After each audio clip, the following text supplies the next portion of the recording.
The holographic display filled the council chamber with cold blue light. Numbers scrolled across the projection, but only one figure mattered. Counselor watched the reactions of the assembled guild masters as they saw the bounty amount. 50 million credits, enough to buy a small moon or retire to a paradise world for 3 lifetimes. All for one human woman. "This is excessive," said one of the smaller guild representatives. "For a single scientist, what did she do, steal a warship?" His manipulator limbs clicked together in agitation. The counselor's skin shifted from calm blue to aggressive purple. "Dr. Morgan committed corporate espionage on the highest level. She infiltrated our facilities on Prime. She stole proprietary genetic research worth billions. She sabotaged 3 breeding facilities, and she escaped with valuable corporate property." The last words carried special weight. Property, not people, never people.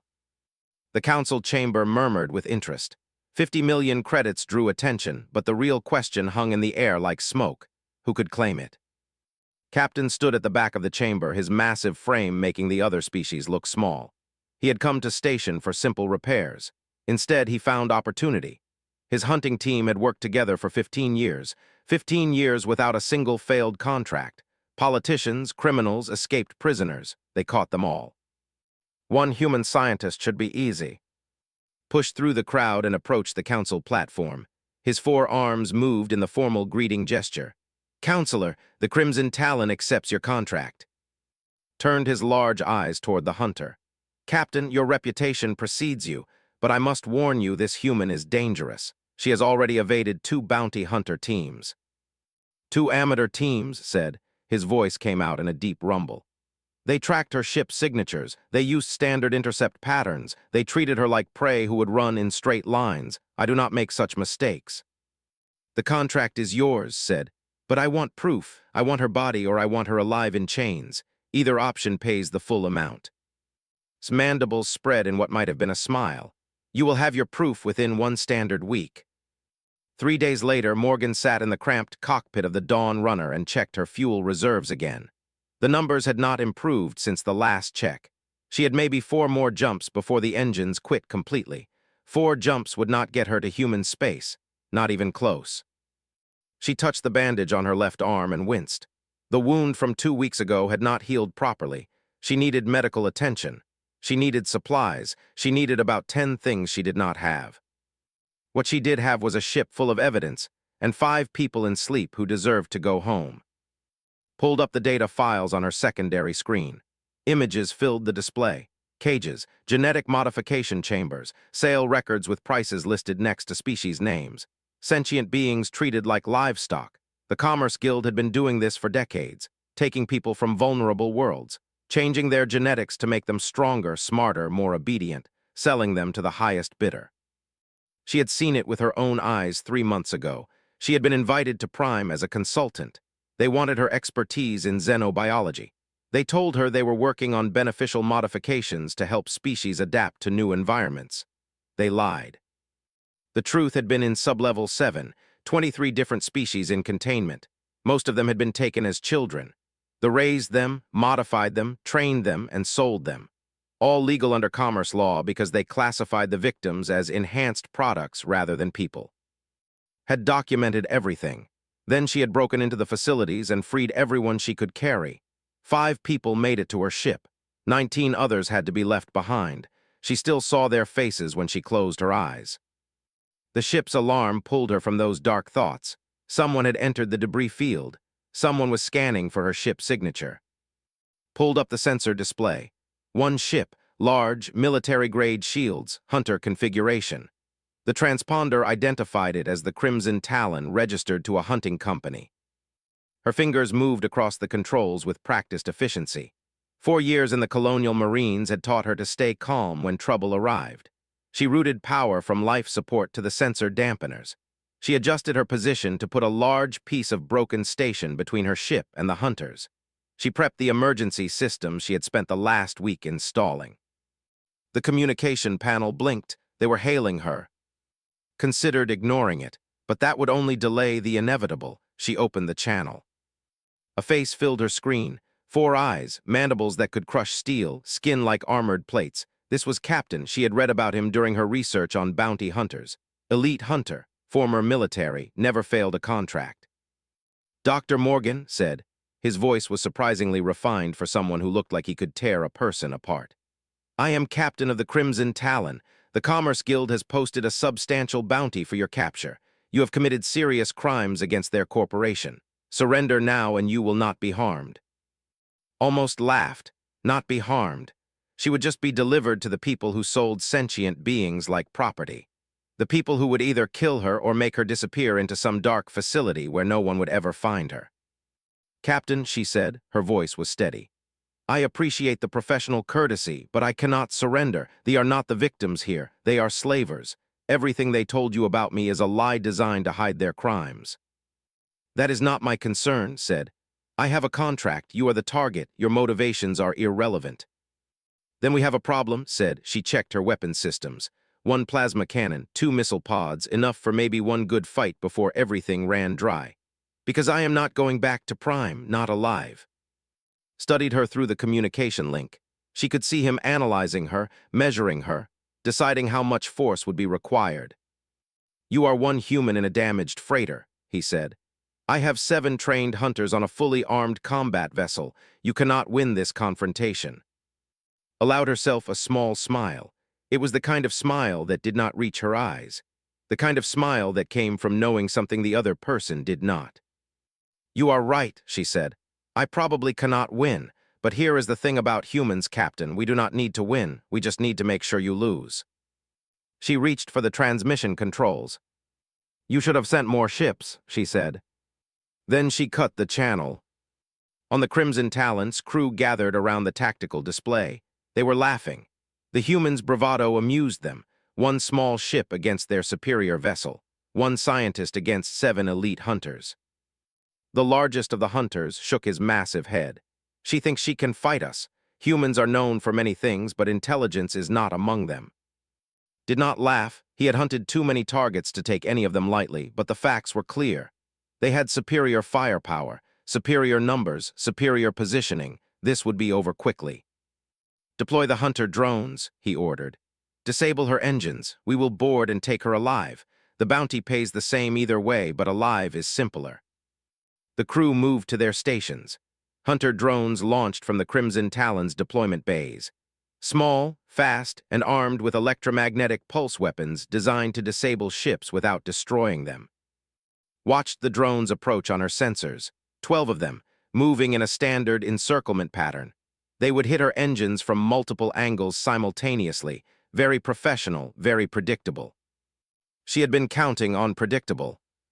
Her fingers moved across the modified control panel she had installed last week. The panel that connected to the 67 charges she had carefully placed throughout the debris field around her position.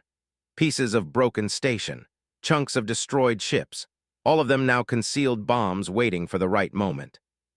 The drones closed to optimal firing range, could see them on visual now, sleek, efficient, expensive. She pressed the detonation control. The debris field exploded. The explosions tore through the debris field in a carefully choreographed sequence. Had spent 3 days calculating the blast patterns. Each charge was positioned to turn harmless debris into deadly projectiles. Physics did the rest. Chunks of metal and rock accelerated to incredible speeds. The hunter drones never had a chance. 7 of them vanished in the first wave of impacts. 3 more spun out of control, their guidance systems destroyed. The last 2 retreated back to the Crimson Talon. On the hunter ship, gripped his command console. The tactical display showed the destruction of his drone complement. 70,000 credits worth of equipment gone in seconds. She planned this, said. The Big's voice held something that might have been respect. She knew we would send drones first. She prepared the battlefield. She served in their military, said the tech specialist. His slim fingers moved across his console, pulling up file. Colonial Marines, 4 years active duty, tactical training, demolition certification. She is not just a scientist. His mandibles clicked together. He had been given incomplete information. They had described as a researcher. They had not mentioned military service. That was a significant oversight. It changes nothing, said.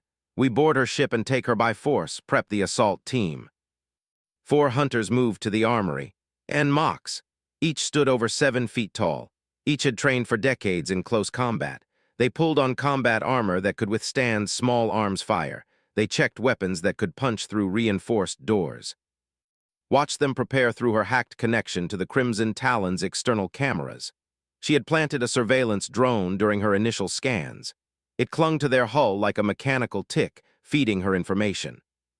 She knew what was coming, 4 in full combat gear. They would magnetically lock to her hull and cut their way inside. Standard boarding procedure. She had maybe 10 minutes before they breached. 10 minutes to prepare. Moved through the Dawn Runner with quick efficiency. She had rigged the ship over the past week. Every section had surprises waiting. She just needed to guide the hunters to the right places. She sealed the bridge and activated the automated defense systems. Then she pulled on her own combat gear. The armor was old from her military days, but it still worked. The helmet display came online, showing ship schematics and the positions of the approaching boarders. The Crimson Talon moved closer, felt the hull shudder as magnetic clamps locked onto her ship. She heard the high-pitched whine of plasma cutters beginning their work.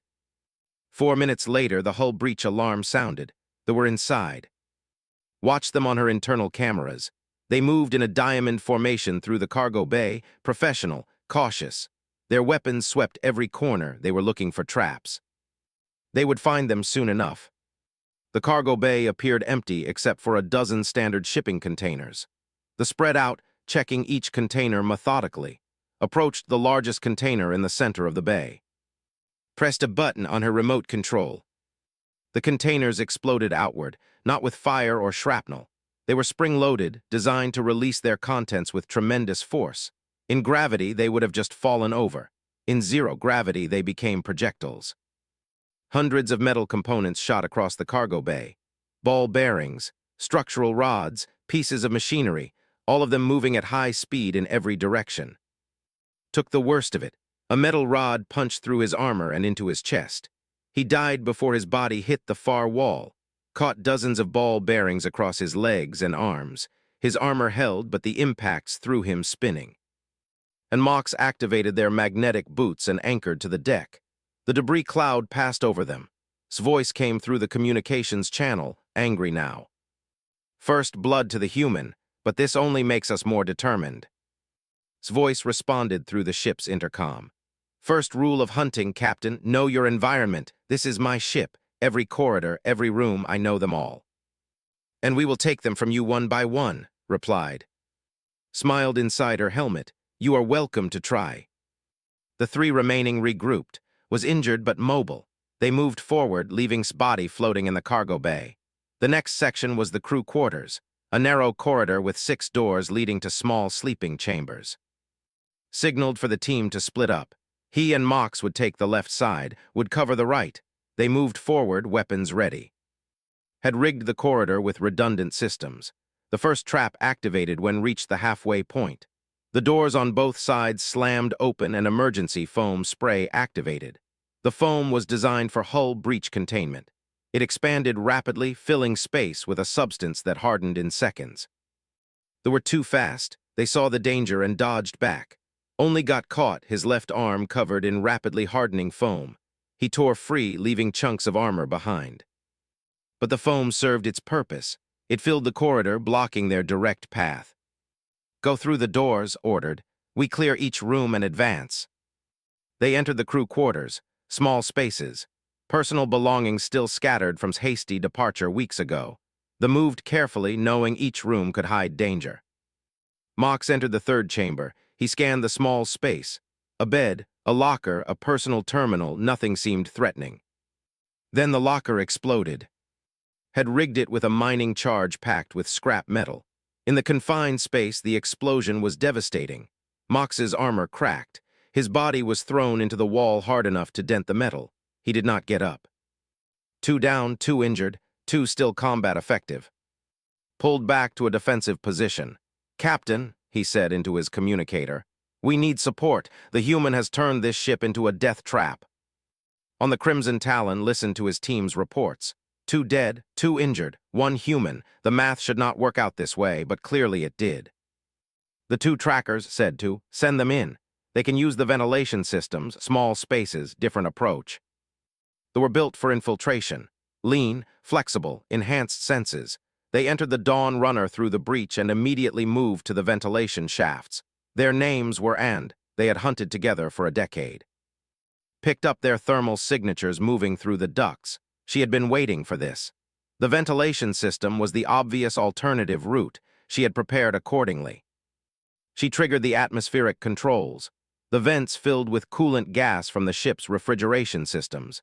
The temperature dropped to -40 degrees in seconds. The gas was not toxic, but it was cold enough to cause severe hypothermia. They retreated, their movements becoming sluggish from the cold. They dropped out of the vents back into the corridor, seeking warmth. Was waiting. She had positioned herself in a maintenance alcove with a clear line of sight. The plasma pistol in her hand was old but reliable. She fired twice. Both shots were center mass. Went down immediately. Took the shot and kept moving, her natural armor absorbing most of the damage. She returned fire, forcing to duck back into cover. Triggered her next trap. The corridor section sealed at both ends and the gravity generators activated at maximum force.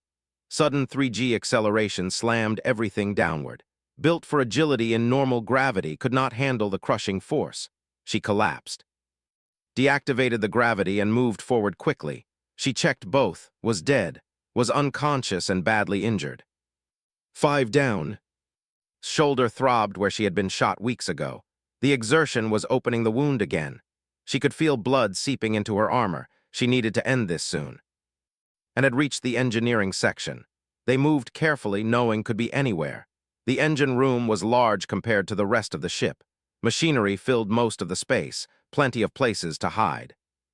"She is here," said quietly. "I can sense it." He was right, stood behind the main plasma conduit, watching them through a gap in the machinery. She had led them here deliberately. This was the end game. The engine room was rigged with her most destructive trap. Every plasma conduit had been modified. Every power coupling had been rewired. One command from her control panel would overload the entire system. The explosion would not destroy the ship, but it would kill anything in this room, including her if she did not time it perfectly. Spotted movement and fired. The plasma bolt hit the conduit inches from his head. She rolled to new cover and returned fire. Her shot clipped his injured arm, making him drop his weapon.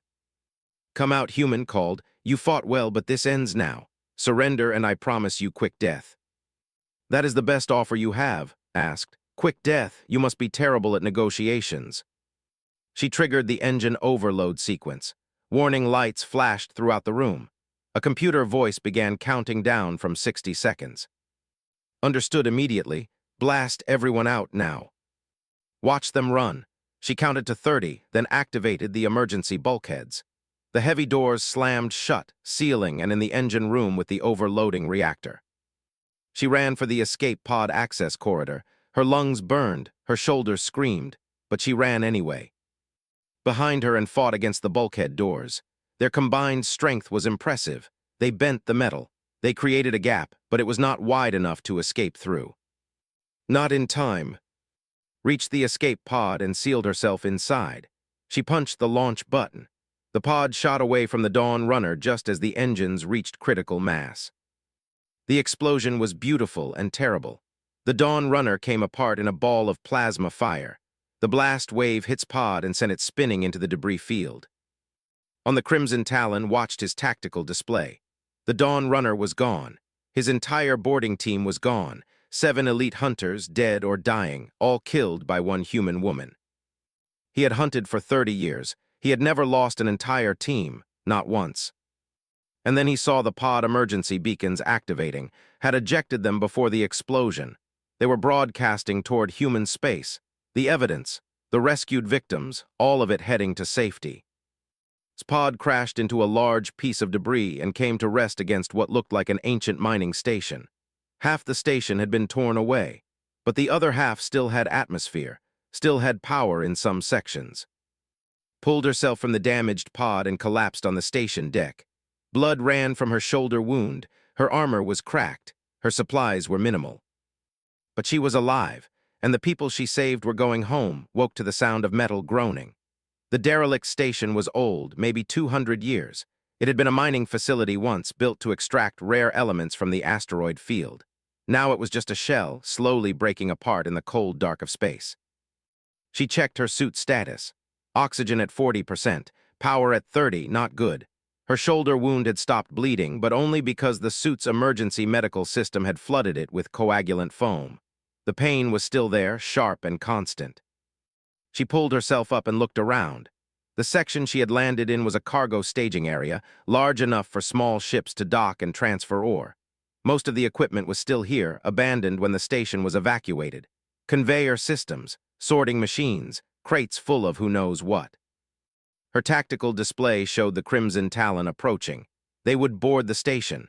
They would hunt her through its corridors. Had lost his entire team, but he still had resources. He would not give up. Professional pride would not let him. Needed weapons, she needed supplies, she needed an advantage. She moved through the cargo area, searching the old crates. Most held worthless junk, corroded parts, broken tools, but one crate held something useful, mining explosives. The kind used to break apart rock formations. They were old, possibly unstable, but they would work. She took 6 charges and moved deeper into the station. Her suit map was filling in as she explored. The station had 3 main levels, cargo and processing on the bottom, crew quarters and operations in the middle, command and reactor at the top. The reactor was long dead, but some systems still had emergency power. Found a computer terminal that still functioned. She accessed the station's ancient systems, environmental controls, internal sensors, communication arrays, all outdated but operational enough. She uploaded a simple program. It would monitor for new arrivals and feed her location data. Then she moved to the crew quarters level and began preparing. On the Crimson Talon stood alone in his command center, had survived but barely. Though was in medical recovery, his condition stable but serious. That left with no team, no backup, just himself and his ship. He could leave, he could report to the guild that the target was too dangerous. They would understand. 7 dead hunters was a clear message. The bounty was cursed. But had never abandoned a contract. Not in 30 years. His reputation was built on completion, on success. If he walked away now, that reputation would die. And there was something else, something that bothered him more than the deaths. Morgan had killed his people, yes, but she had not killed them cruelly. Every trap had been tactical. Every move had been necessary for her survival. She fought like a soldier, not a criminal. They had called her a thief, a saboteur. They had not mentioned that she was dangerous because she was protecting others. That detail seemed important now. Made his decision. He would board the station. He would confront directly, and he would hear her side of this story before he decided what to do next. He sealed his combat armor and checked his weapons. Plasma rifle, shock blade, personal shield generator. Then he launched in a small boarding craft toward the derelict station. Watched his approach on the ancient sensors. One ship, one person. Himself was coming. That was unexpected, also stupid. He was alone on unfamiliar ground, wounded pride driving him forward. She could use that. His craft docked at the main airlock. He entered the station with his weapon ready, scanning for threats. The cargo level was empty except for old equipment. He moved forward carefully, following the paths Pod had taken. "Dr. Morgan," he called out. His voice echoed through the empty corridors. "I know you can hear me. I want to talk." His voice came through the old speaker system. "Talk. You brought 7 hunters to kill or capture me. Now you want to talk." "My team is dead," said. "You have proven yourself a capable fighter, but this cannot continue. The station is failing. We are both running out of time. Let us end this without more death." "You first," replied. "Put down your weapons and leave." "You know I cannot do that." "Then we have nothing to discuss." Continued deeper into the station. He reached the crew quarters level and immediately felt something was wrong. The air was too still. The lighting was too perfect. This section had been prepared. He was right, had spent 2 hours rigging this level. She knew would come. She knew he would be cautious. She needed to force his hand. Entered what looked like a mess hall. Tables and chairs still stood in neat rows, as if the crew had just stepped away for a moment. His sensors showed no threats. Triggered the atmospheric controls. The room filled with gas from the fire suppression systems. It was not toxic, but it was thick enough to obscure vision. helmet filters activated automatically. She dropped from a ceiling panel behind him and fired. The plasma bolt hit his personal shield and dissipated, spun and returned fire, was already moving, using the gas cloud for cover. They traded shots for 30 seconds. Neither could get a clear hit. Finally, activated a pulse grenade. The electromagnetic blast cleared the gas and overloaded aging helmet systems. She tore the helmet off and ran, pursued, his longer legs eating up the distance, ducked into a side corridor and triggered another trap. A section of ceiling collapsed, old structural supports giving way under carefully placed charges. Dodged back, avoiding the worst of it, but debris caught his left arm, crushing part of his armor. He tore free and kept moving. Was breathing hard now. The station's air was thin and cold. Without her helmet, she was vulnerable. She needed to change tactics. She headed for the industrial level, the old refinery section where ore had been processed. It was dangerous there. Equipment that had not been maintained for decades. Chemical tanks that might be full or empty or leaking, but danger cut both ways. Followed her trail. Blood drops on the floor, footprints in the dust. She was injured and tiring. He would catch her soon. He entered the refinery and stopped. The space was enormous. Catwalks crossed overhead. Tanks lined the walls. Conveyor systems snaked through the middle, and somewhere in all of that machinery was hiding. "This is foolish," called out. "You are wounded. You have limited supplies. Even if you kill me, more hunters will come. They'll want you dead or captured. That will not change." His voice came from somewhere above. "Then I will kill them too, one by one, until they decide the cost is too high." "Or until you die from blood loss," replied. "I can see your trail. You are leaving blood everywhere. How long before you collapse?" Silence, then spoke again, and this time her voice was different, tired, honest. "Long enough," she said. "Long enough to make sure the people I saved reach human space. Long enough to make sure the evidence I gathered gets seen. That is all I need. A few more hours, a few more days, however long it takes." Paused. "What evidence?" "You do not know," sounded surprised. "They did not tell you what I really took. They said genetic research, proprietary data." Laughed, but there was no humor in it. "Let me show you something, Captain. Check your ship's communication system. I uploaded a file before your boarding team attacked. It should still be in your buffer." Accessed his ship remotely through his helmet interface. There was indeed a file, large, encrypted with a simple civilian code. He opened it. Images filled his display. His mandibles slowly opened in shock. Cages, dozens of them, hundreds, each one held a person, different species, different ages, all of them tagged with numbers and genetic profiles. Medical data showed modification procedures, enhancement treatments, behavioral conditioning. Sale records listed prices, buyers, delivery dates. There were slavers, they took people, they changed them, they sold them. "This cannot be real," said, but he knew it was. The data was too detailed, too extensive. This was not fabricated. Sublevel 7 of the Prime Research Facility said, "I was there, I saw them, 23 species, most of them taken as children, raised in captivity, modified to be obedient, then sold to anyone with enough credits." Scrolled through more files. He saw medical reports. He saw training logs. He saw sale contracts for individuals he recognized from galactic markets. People he had seen and assumed were willing laborers. They had been slaves. "I freed 5 of them," continued. 5 out of hundreds, the rest are still there, still being modified, still being sold. That is what they do not want anyone to know. That is why they want me dead." Lowered his weapon. His entire understanding of this hunt had just changed. He was not chasing a criminal, he was chasing a witness, a liberator. "Why did you not tell me this before?" he asked. "Would you have believed me?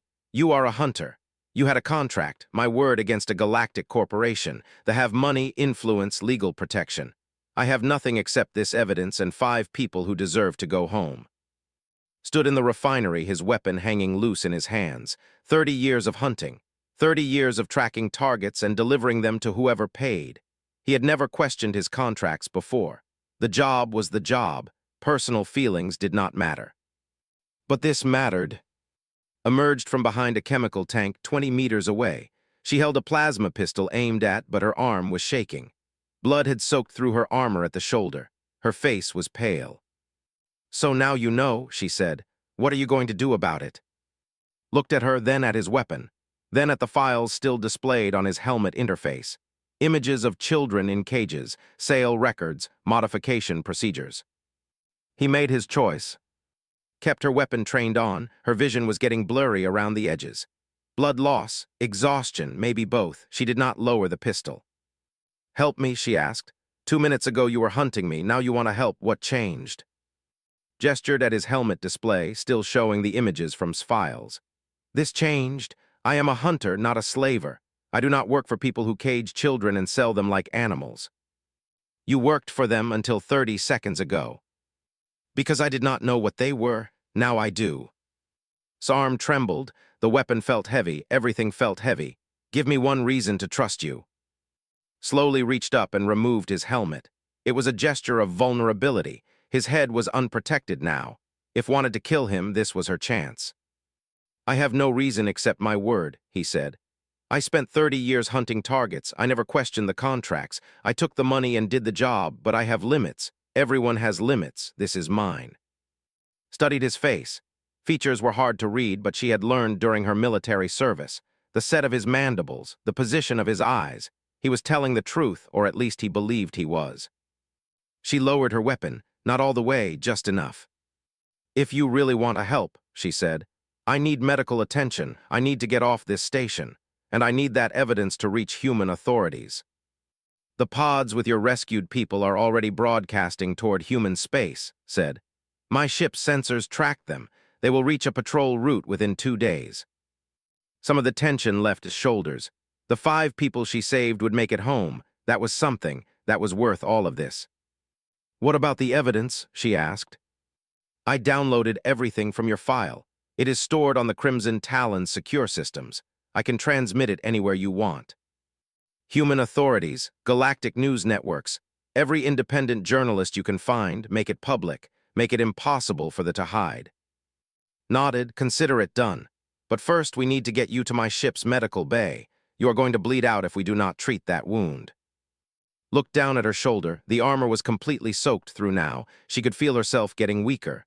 "Yeah, that would be bad." She took 2 steps toward and collapsed.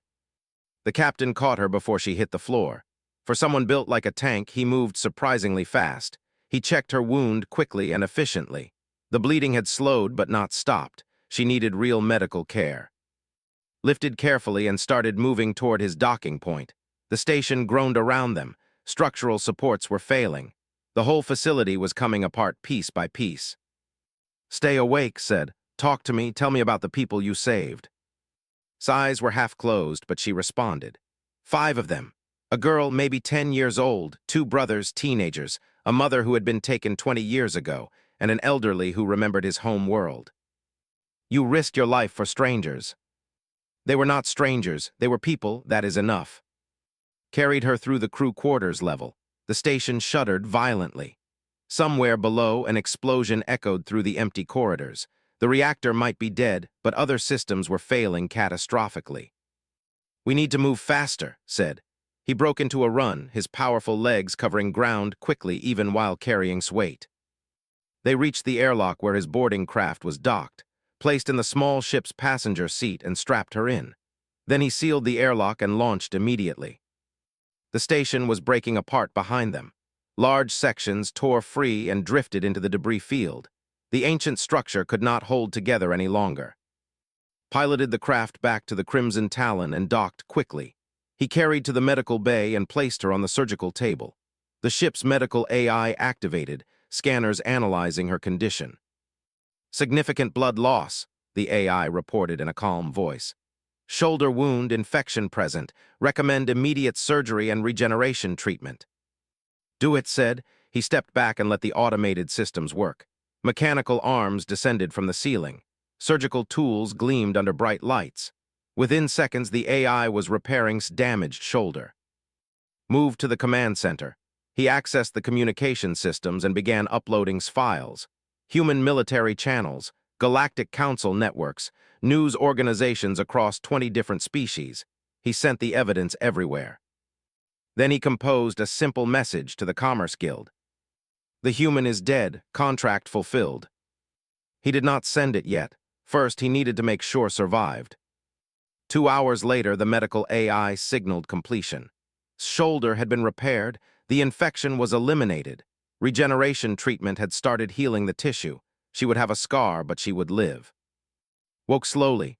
The medical bay was clean and bright, too bright. She tried to sit up and found herself restrained by safety straps. Easy's voice said, "You are safe, the surgery was successful." Turned her head and saw the captain standing nearby. For a moment she could not remember what had happened. Then it came back.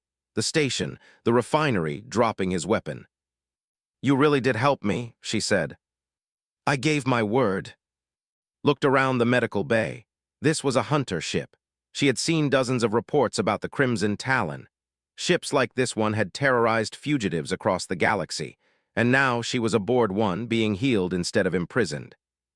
"Did you send the evidence?" she asked. "To every organization I could find. Human authorities received it first. The Galactic Council got a copy. So did 43 different news agencies. By now, it is spreading across every network in known space." Closed her eyes, relief washed over her. The victims in those cages would be found, they would face justice. Everything she had sacrificed for was worth it. "Thank you," she said quietly. "Do not thank me yet," replied. "They will know their secret is exposed. They will send more hunters, better hunters. This is not over." "Then what do we do?" Was quiet for a long moment. Then he said, "I have been thinking about that. I sent a message to the guild telling them you are dead. They will believe it, at least for a while. That gives us time." "Time for what?" "Time to finish this properly. The evidence will cause investigations, but investigations are slow. Political, they have money and influence. They will delay, they will bribe. They will make this go away if they can." Understood what he was suggesting. You want to hit them directly. The files showed 23 species in those facilities. Hundreds of people. They are still there, still in cages. An investigation might take months or years. Those people do not have that kind of time. Sat up, fighting against the safety straps. "Are you saying what I think you are saying?" His mandibles spread in what might have been a smile. "I am saying that I am very good at infiltration.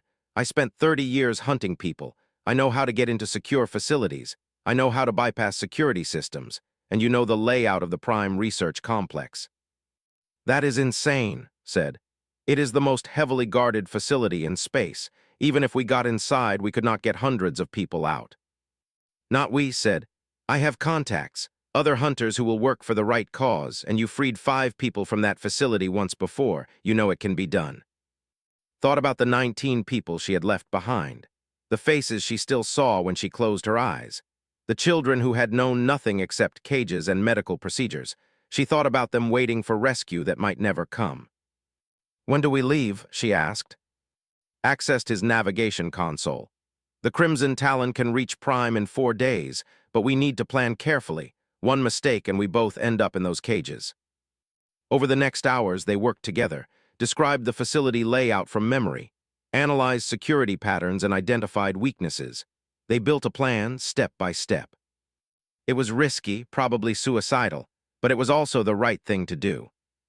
On the 3rd day, as the Crimson Talon approached space, asked the question that had been bothering her. "Why are you doing this? You could just drop me at a human station and walk away. Your reputation is intact. You told the I am dead. You could go back to hunting and forget any of this happened." Was checking weapon systems, but he stopped and looked at her.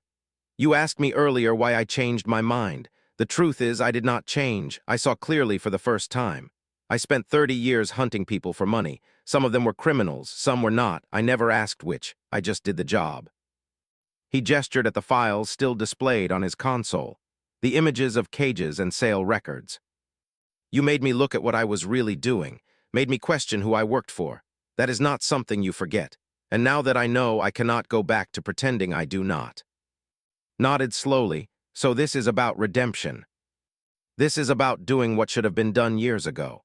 If hunters like me had asked questions, if we had refused contracts from slavers, maybe those people would not be in cages right now.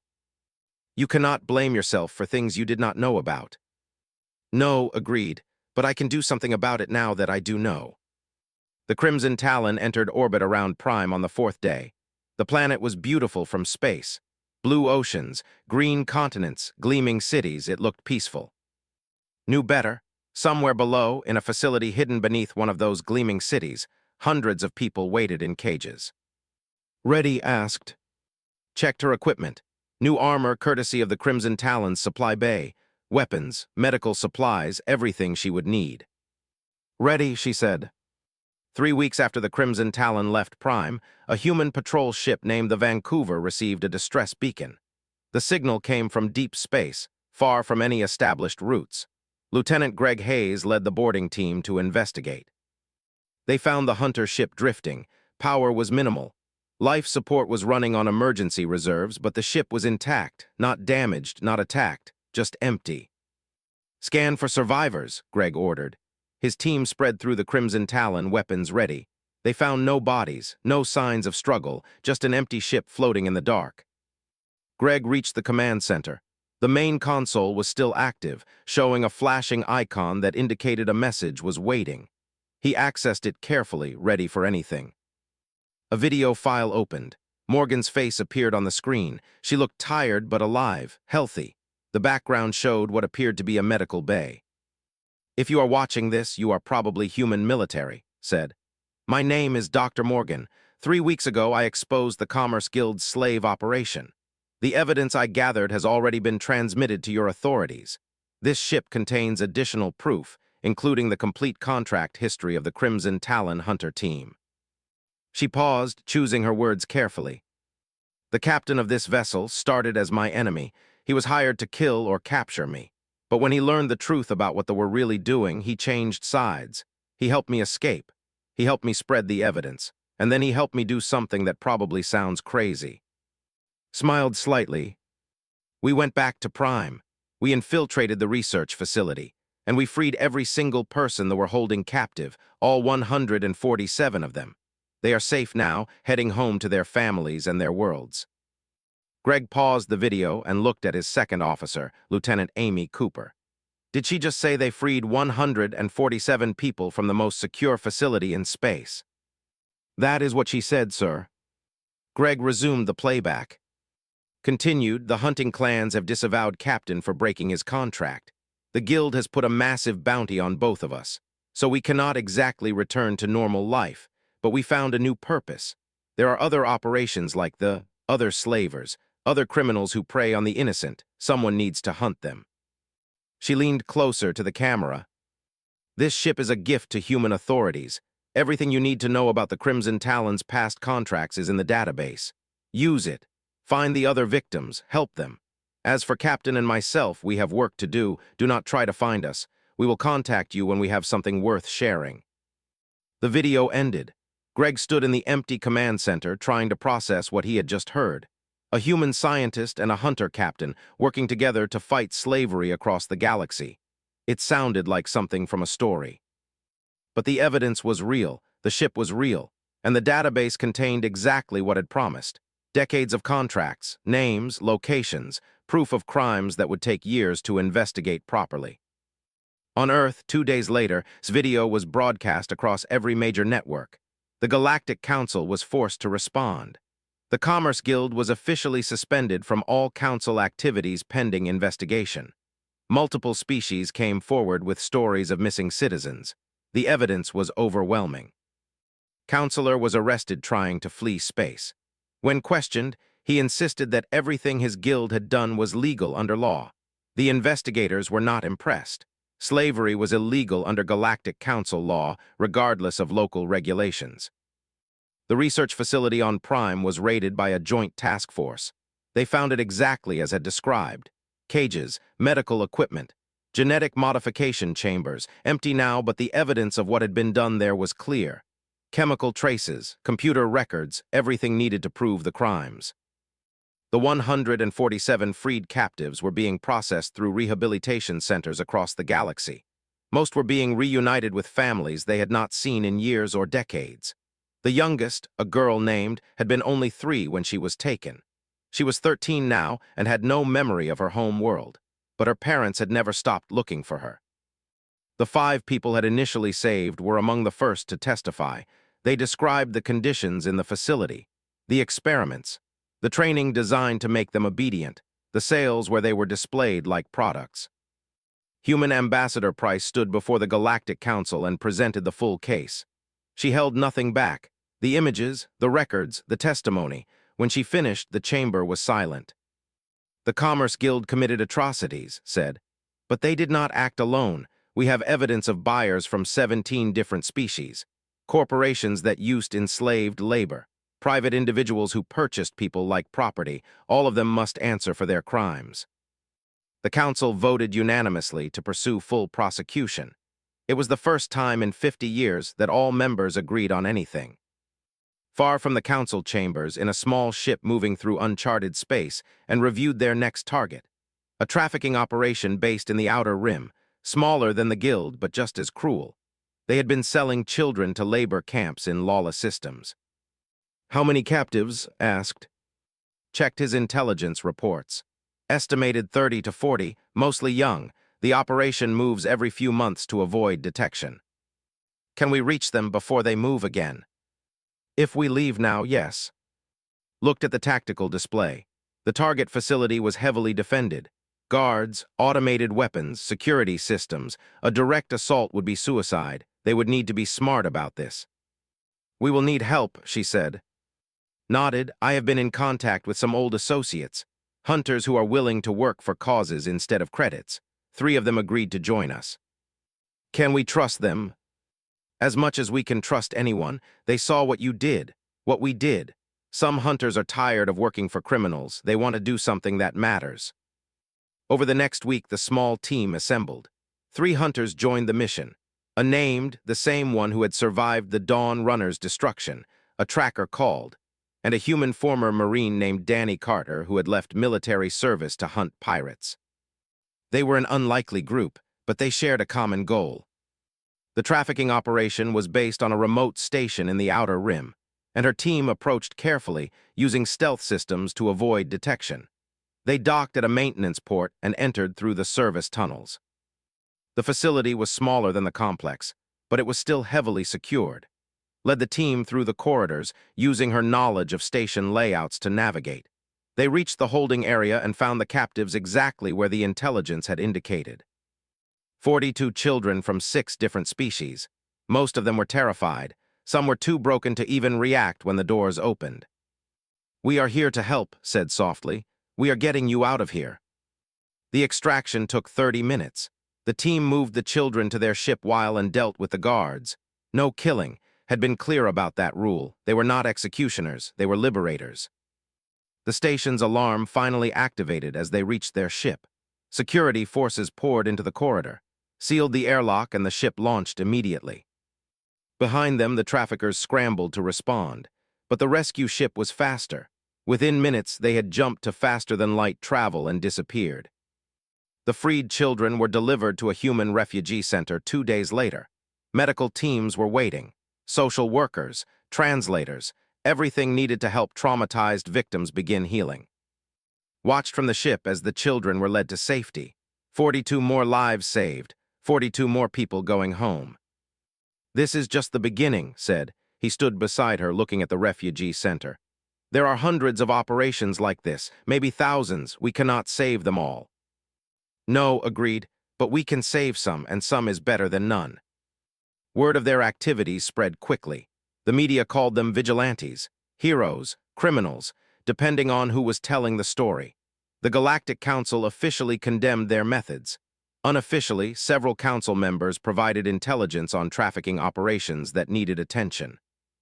More hunters joined their cause. Some came for redemption. Some came because they were tired of working for the wrong people. Some came because Story had inspired them. Within 6 months, they had freed over 300 captives. Within a year, over 800. Each rescue was dangerous. Each one risked their lives, but each one mattered. The Crimson Talon's beacon still drifted in deep space where the Vancouver had found it. It became a symbol, a memorial, but it was not a grave marker. It was a declaration, a message to slavers and traffickers across the galaxy, a warning that they were being hunted now, that their crimes would not go unpunished, that the people they preyed upon had protectors. In her private quarters aboard their new ship maintained a list, names of every person they had freed, every child returned to family, every life saved. The list grew longer each month.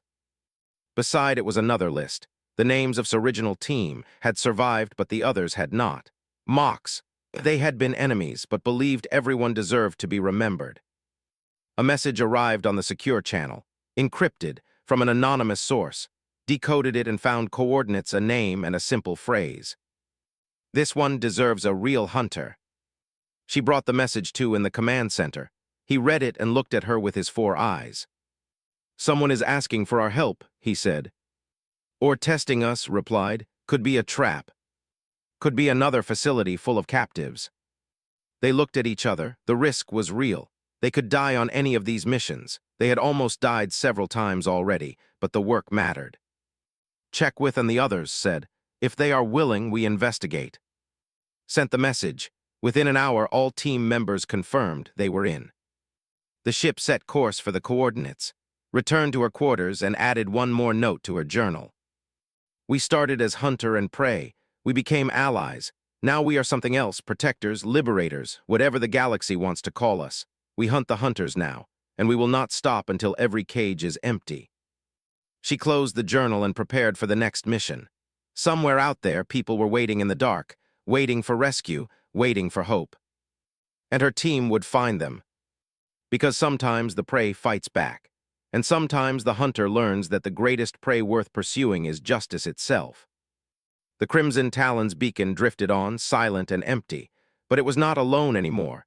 Dozens of similar beacons now floated in space, left by other hunters who had changed sides. Each one a message, each one a promise.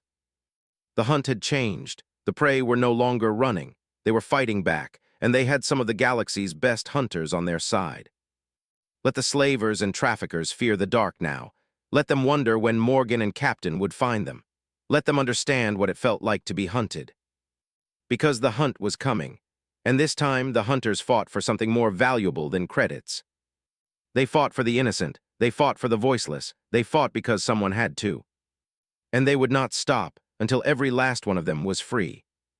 The Crimson Talon began its approach, broadcasting false identification codes that had stolen from previous contracts. To traffic control, they were just another commercial vessel requesting docking clearance. Below them, the Commerce Guild had no idea that the human they thought was dead was about to walk into their most secure facility. Smiled, sometimes the best hunts were the ones where the prey came back for you. He dropped his weapon. I am going to help you, he said.